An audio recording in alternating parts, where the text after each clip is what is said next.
çərşənbəsidir. İlk öncə övladlarını vətən uğrunda qurban verən şəhid analarını təbrik edirəm.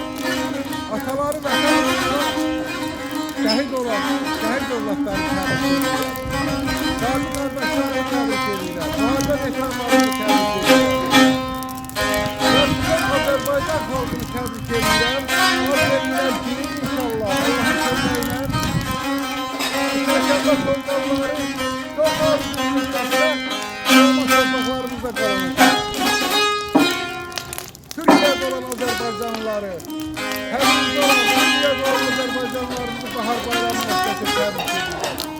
Allah şəhidlərimizə rəhmət eləsin, qazilərimizə şəfa versin, müharibə veteranlarımıza can sağlığı nəsib eləsin. Doğum, vətənə xidmət edən, vətənə əskər olan analarını təbrik edirəm. Xalq edirəm, gözlərindən kədər yaşlı olsun.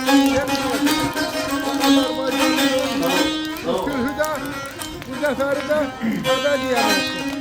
Yaşasın Azərbaycan, Qarabağ Azərbaycandır.